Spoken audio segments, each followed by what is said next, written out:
What is up, you guys? I'm Charmx, and today I'm going to be reacting to things I do that adults probably don't do by Jaiden Animations. Now, I love Jaiden Animations, and I probably... Actually, everything I do for the most part is stuff that normal adults don't do. So, I could probably relate with this a lot. Anyway, with that being said, the original link's in the description. Make sure you guys go subscribe to Jaiden Animations without any further ado. Let's begin! I'm sort of stealing this idea from Jaiden Animations. Wait, no, that's not right. I'm not stealing it.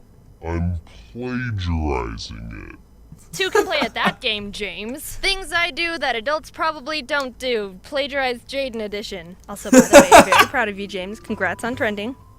Again. I mean, if I were to choose one of your videos to end up being on the top of the YouTube trending list, I'd probably want to choose the one where you tell people to watch my videos at the very start anyway. Now go watch James's videos. I think I'm supposed to fall in the category of adult now, and apparently, according to Psychology Today, some of the requirements to being an adult are, don't be a jerk. Okay, check. I think I have. How is that a requirement for not being an adult? A lot of adults, you know, are jerks. Like, have you ever worked at a fast food restaurant? The customers there are insane. Like, I remember I used to work at a restaurant. We had some customer come in, and I don't know what he was mad over, but all I know is that he started yelling and told the manager to go suck a you-know-what. And this is not like a fast food restaurant, right? It's not like a professional sit-down-and-wait restaurant. Like, we had cops called, like, every month or so to this fast food restaurant. And I've worked at multiple fast food restaurants. And there's crazy situations in both of them where the people, like the customers, are just out of their mind crazy and being jerks. I mean, I think in this situation here, one of the criteria for being an adult is to be a jerk. That's what it seems like in the real world. That one down. If there's a situation where I can either be a jerk or not be a jerk, I'll probably choose not being a jerk. That one's not too hard. Check your ego.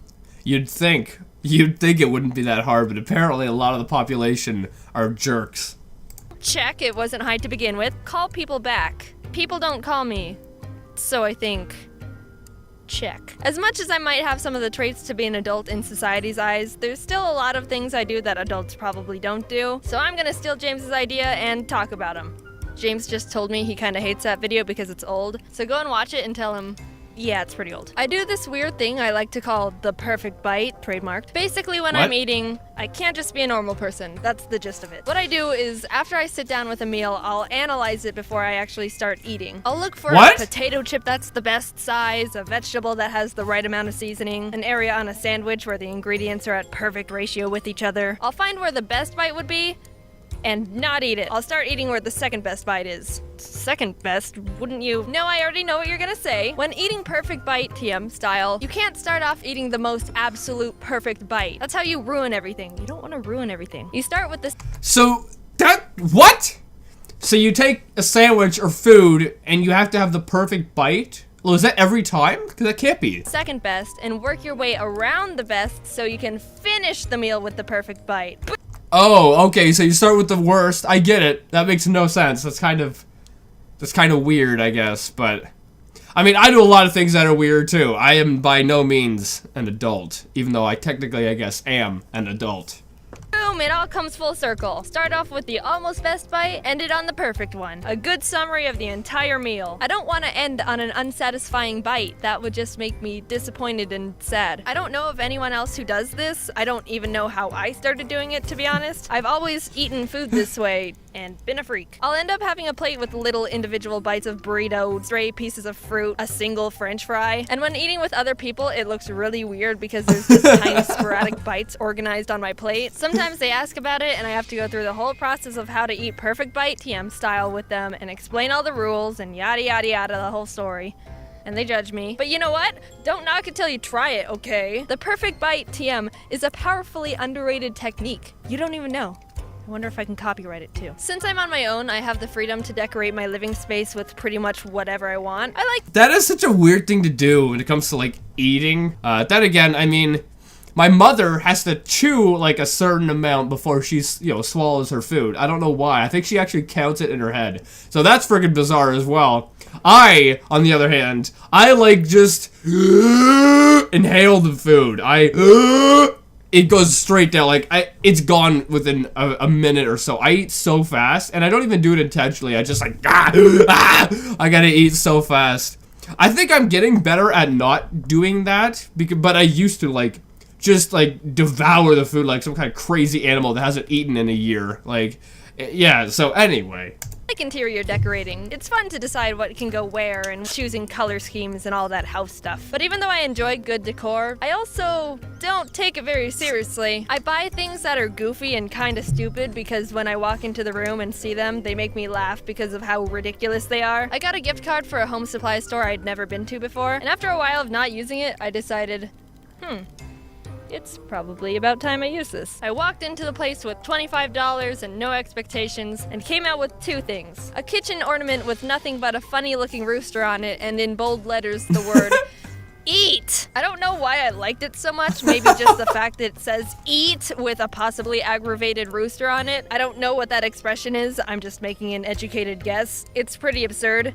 And I like it. Putting it in the kitchen makes it seem like it's a rule, and I mean, you gotta obey the rooster here. When you're in the kitchen, you should probably eat. If kitchens were to have one rule, that'd probably be it. And the second thing I bought was a big case of plastic mini dinosaurs. I saw them and was like, yep, these belong in my house. Here's pictures of them. One time, my friend came over, walked into my office, and went, "What's this?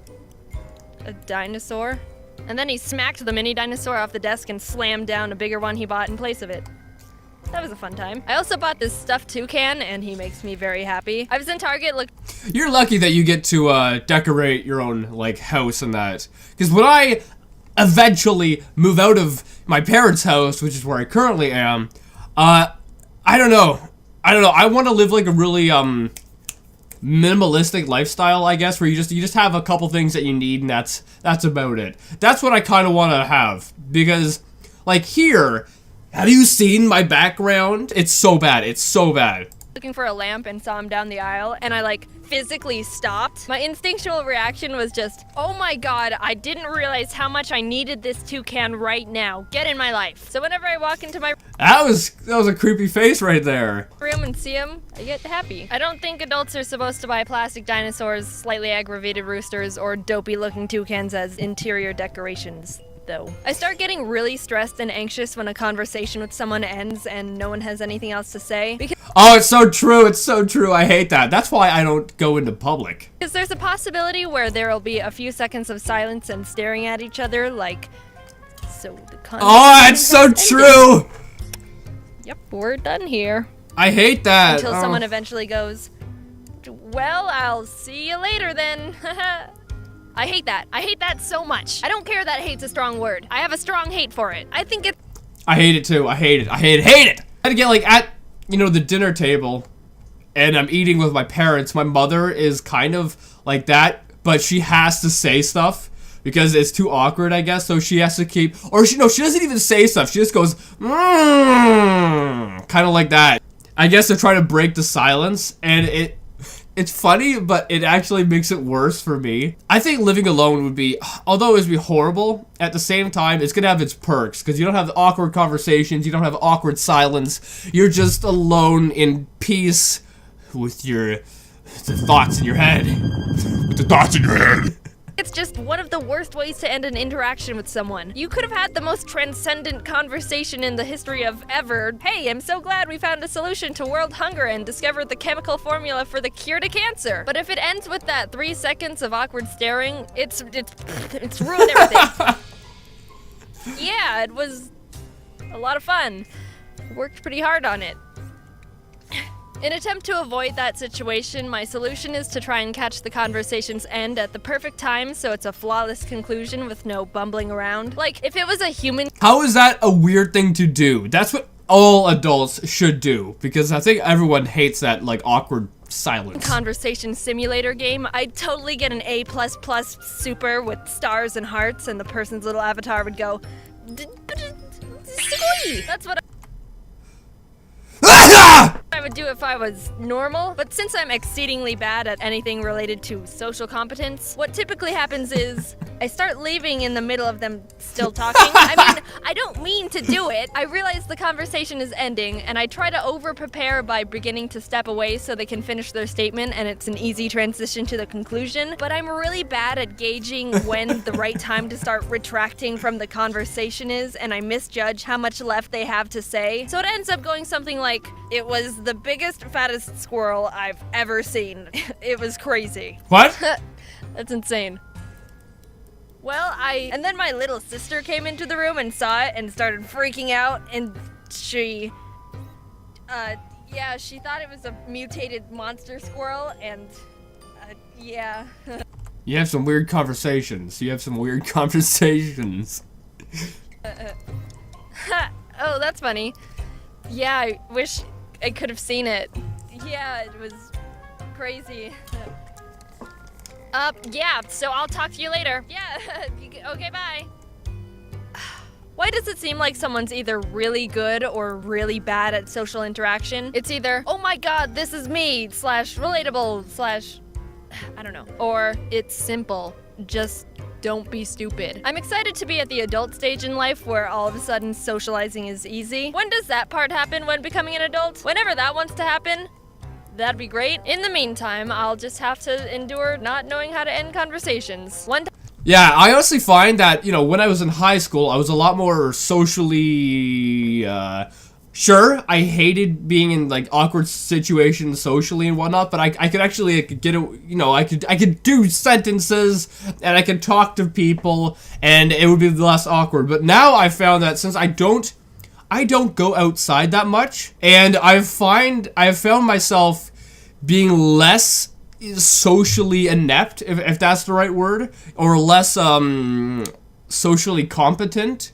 One time I was trying to end a phone call with someone and I didn't know how to bring up, "Hey, I have to go now," because they kept talking, and I ended up being on the phone with them for an entire extra hour. What? That was not fun.